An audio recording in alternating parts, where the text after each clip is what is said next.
just to get started, maybe you could talk a little bit about what you did for work in the community or at the bunker. I was a communications, I guess you could call it tech. In them days, we were almost mechanics. It was before most of the computers. Well, it was before computers. So I fixed teletypes and other communication equipment that needed repair. No, this was my first posting.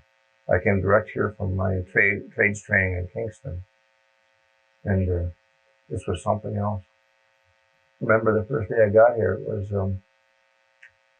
first day of the Cuban crisis, and I was one of the last people through the door. I was coming down the tunnel with my barrack box and whatnot, and big MP was hustling me along because the door was closing as and we never got out for I never get out. I think it was 3 weeks. Oh yeah, that was during the Cuban crisis, October. Yeah. Well, it was pretty good. Most of the there was a lot of us younger people here, and there was a lot of older people. And the older guys always tried to teach us how to lose our money. That's what it came down to. That's where I learned to play poker and bridge and all the rest of the stuff. It was pretty good. It wasn't terribly serious the way I remember it. Lots of ping pong. I mean, we had silly hours. We worked 8 hours on, 8 hours off, 8 hours on, 8 hours off, 8 hours on, 32 off. That was the shift. And first few 8 hours off, you didn't bother sleeping because you weren't tired. But after a while, by the time you got to the 32, you were dead. Yeah. During that first crisis, Yeah. Yeah. And could you tell us about what happened I had no idea. I was a kid. I was 18 years old from New Brunswick, for God's sakes.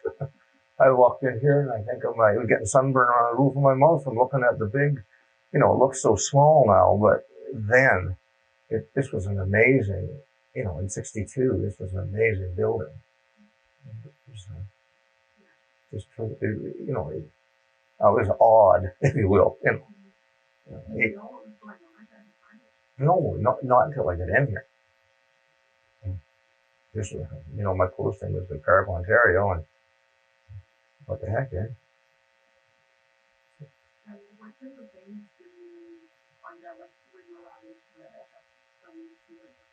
Oh, part of my job was in I was because we had communications equipment, in every part of the building, and we serviced it, whether it was the message center, the warning center, whatever we had to go there. And there's also a crypto area which we serviced and whatnot, and so the Bank of Canada vault. Although I understand they never did move the money out here, or the gold. Yeah, well, we pretty well had. I wouldn't say the run of the bunker, but we moved through the bunker freely.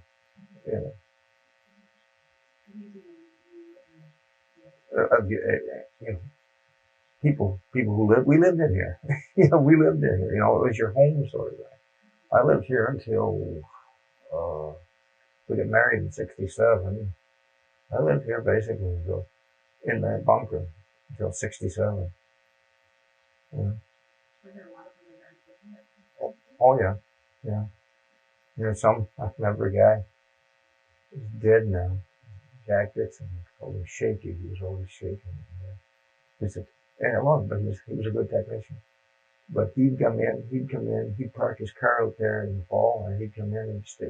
They had to kick him out in the spring. He wouldn't go out. Oh no, he's just like a bear in a den.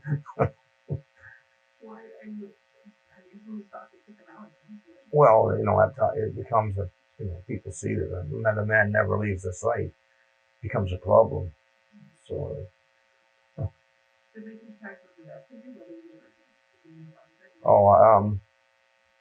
You always had to go through the MP post, so they knew who was in and out. Yeah, so.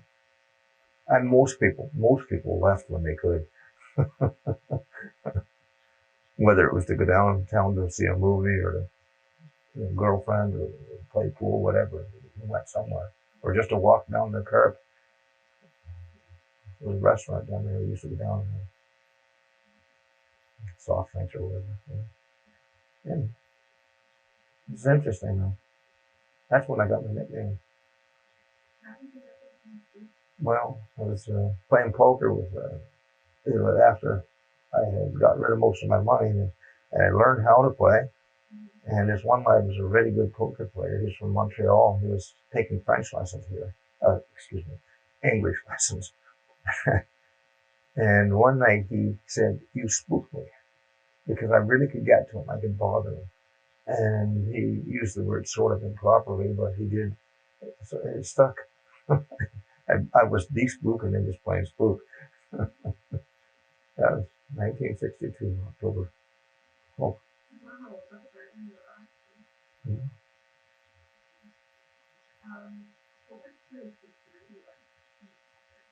Oh, security was strong. Oh, yeah. You had the people out here at the probably not pointing in the right area. You had the people out here at the main desk, at the door. You had the doors were kept closed. They were not kept open. The big bomb doors were closed.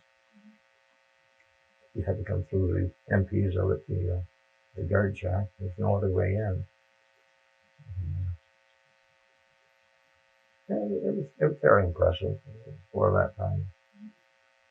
Yeah. Oh yes, I mean that wasn't a problem. You had your clearance, and you were either trusted or you weren't. And if you weren't here. Yeah.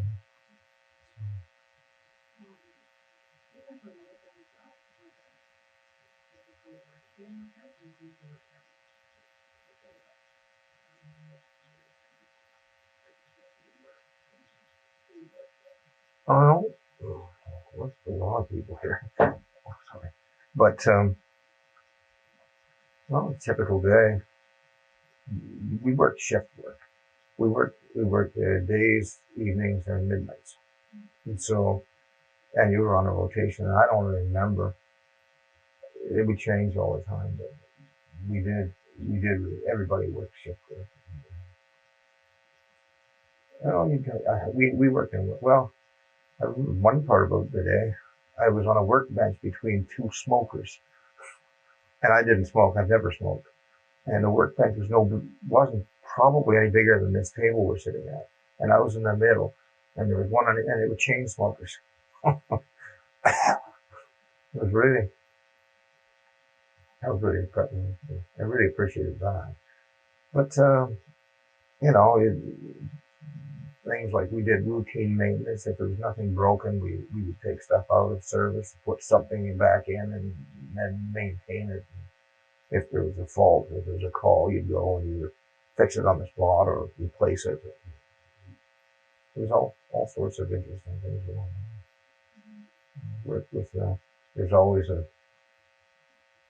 well, there would have been a warrant officer and a staff sergeant, and then there'd be the rest of us. But most of those guys actually worked as well.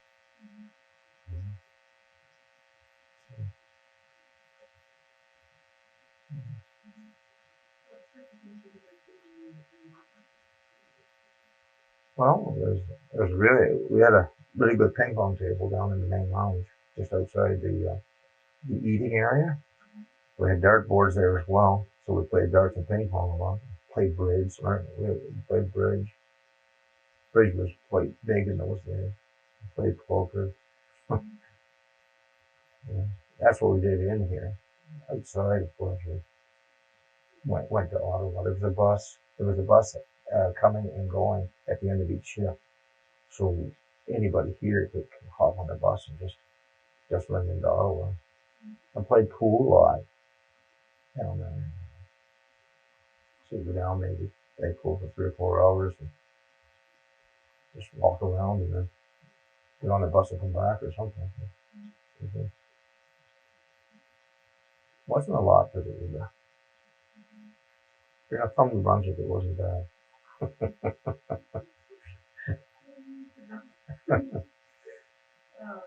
Did you know everyone else was working in the budget? Well, no.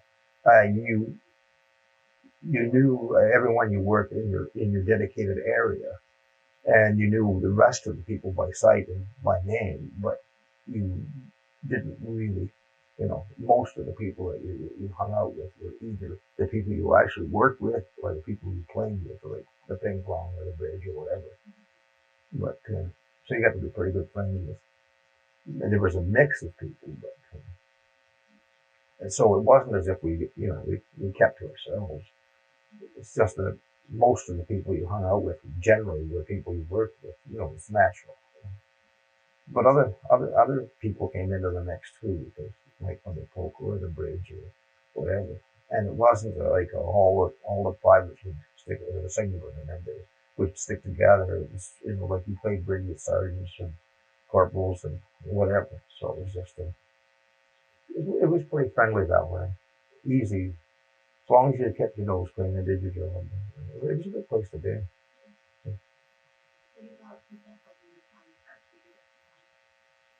Not very well.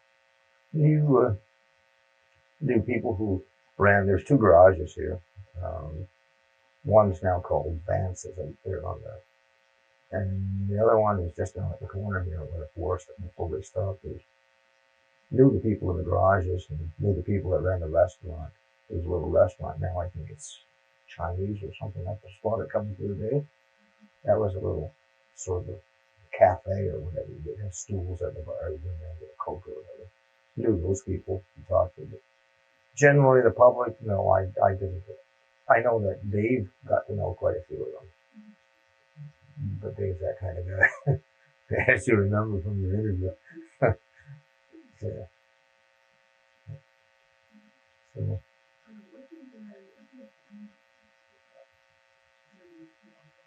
they basically didn't know anything about it. Never really. I don't think I ever discussed it with them.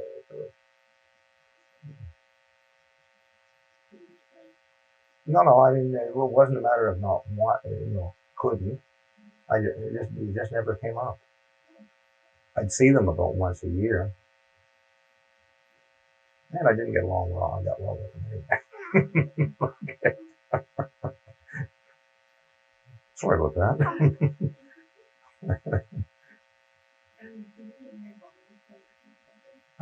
We met here in '60, not here, but we met in Ottawa in '66, I believe, was it? And we got married in Expo '67, March of '67.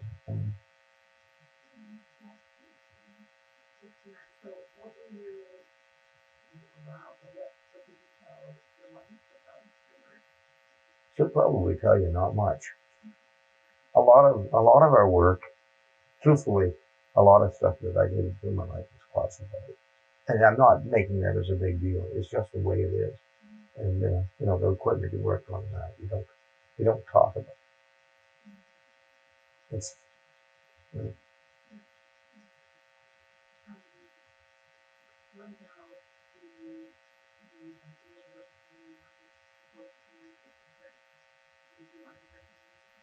not until well, probably about 6 or 7 years ago when we came out and brought her out on a tour. Well, you were never in the bunker. They had there was if you went out the back towards the back gate, we had a club out there, junior ranch club, and of course we'd been there a number of times together, but never in the bunker. I don't think there was any. I don't think any. I'm not sure, but I don't think anybody was able to bring anybody in.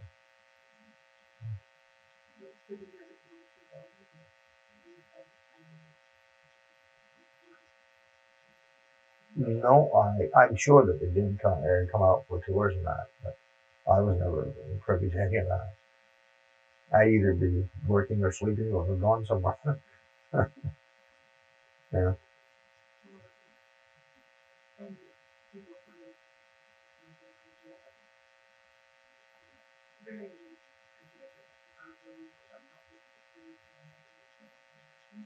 You wouldn't have been able to bring your family in. Well, it didn't matter because once I, well, I suppose that's a long way to put it, but we got married in '67. I was living, then we started living in Ottawa. So we were living as a family in Ottawa rather than at the bunker. And I only came out here on the bus and back. And I didn't ever think about it because we had no crises on the horizon or anything. I don't know what I would have thought. That's the truth. I just don't know. It would have been pretty bad to imagine, like the married guys here when I came in, they with their families in Ottawa, or if something happens. That would be bad, yeah. I can imagine it would have been bad. I never thought. I was too young, too stupid.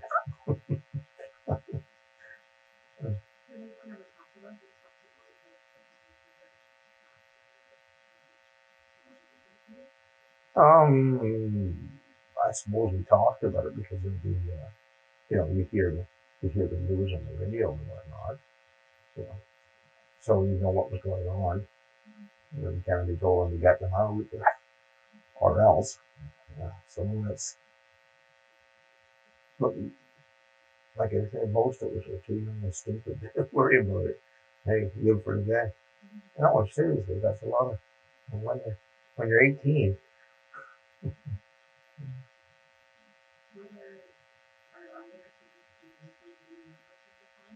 significantly.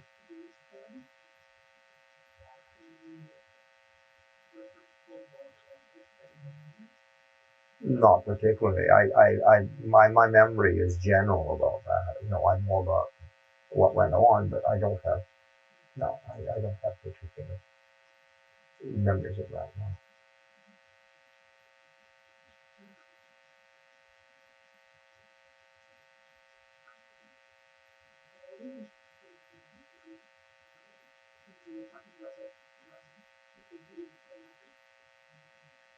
No.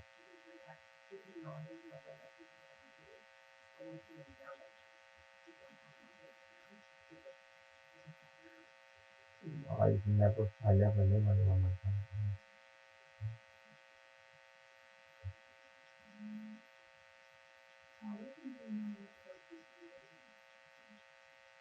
There's a big place over there. What did I know about the Soviet Union? Not a whole lot. You know, I never, you know,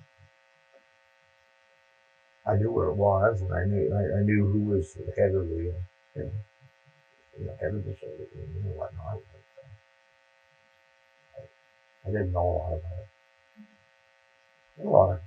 A lot of our work, there's a lot of our work here took a lot of concentration. Some of it, it was difficult. Keep your mind busy trying to do what you had to do. And then afterwards, it was fun time. So, like I said, I think it's just because I was so young that it didn't seem to matter.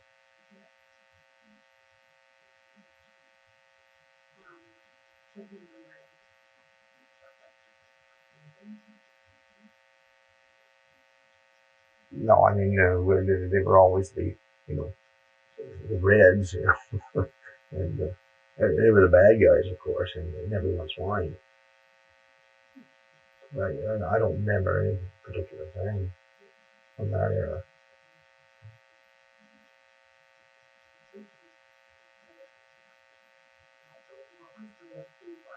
Food, public is was a great cook.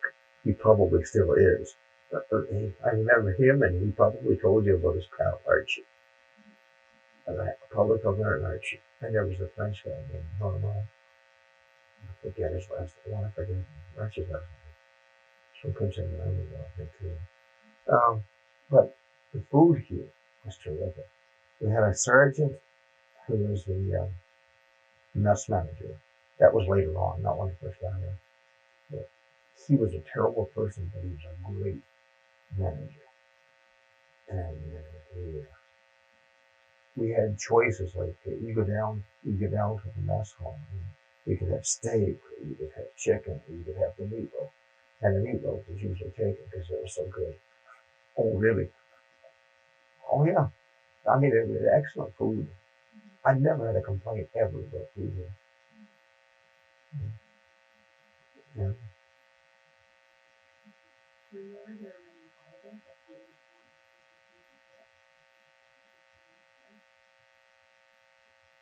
Hmm. First few years, I did go home to the Brunswick for holidays. I must have been, but I don't have any particular memory about it. I mean, like I said, the lasting impression is one of the lasting impressions Kurt made on me is how good the food was. You could get fat in here. Wow.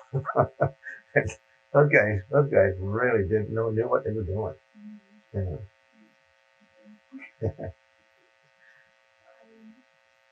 Can you tell me a little bit more about how you reacted to the follow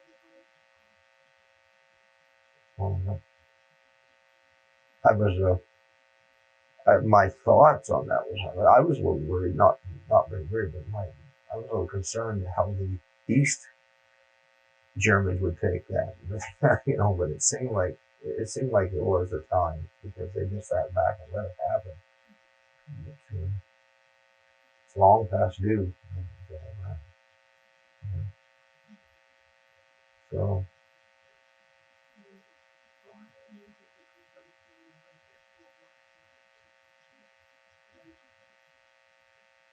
well, I suppose, my experiences don't really matter, really, but generally remembering the Cold War is important as a part of history, so that we should not do this again, but hey, we're humans, aren't we?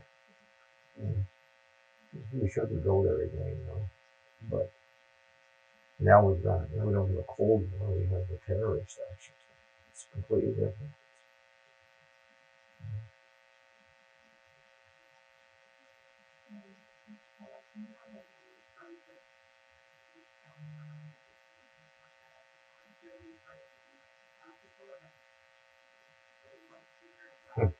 I have, I have a neat one, and I was told this, and it's about me. I don't remember because I'm sleeping. Apparently, one of the first few days I was here, they did a Friday morning inspection, and so the sergeant major opened the door. I was sleeping. Apparently, I picked up a boot and fired it at him. They never checked that room again, and nothing was ever said to me about it because when you're asleep, you're not responsible. And so we became very careful about going into people's rooms. And my roommates were ever happy that that happened. Now, I'm hoping that's true, but it was what I was told. Okay. So, yeah. Oh, yes, there were, I was just on the second floor. It was 208. If I remember correctly, we never had anybody in the front. There was drop down bunks that you could have put people on. And then there was one, two, three double bunks. And there was,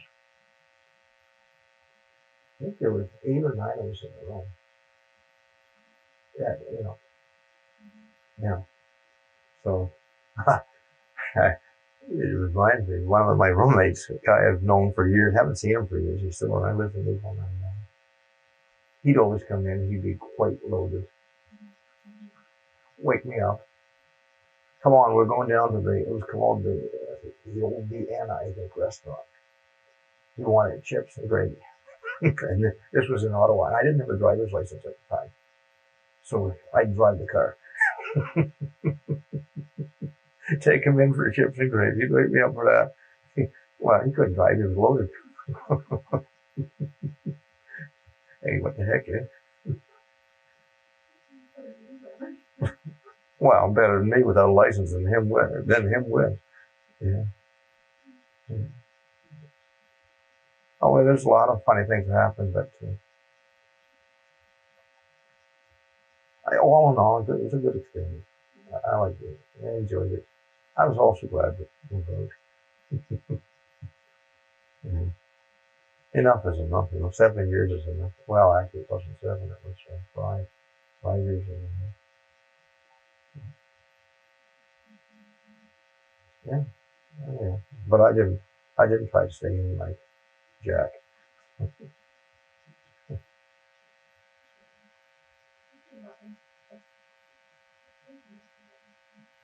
No, I told you this was going to be short.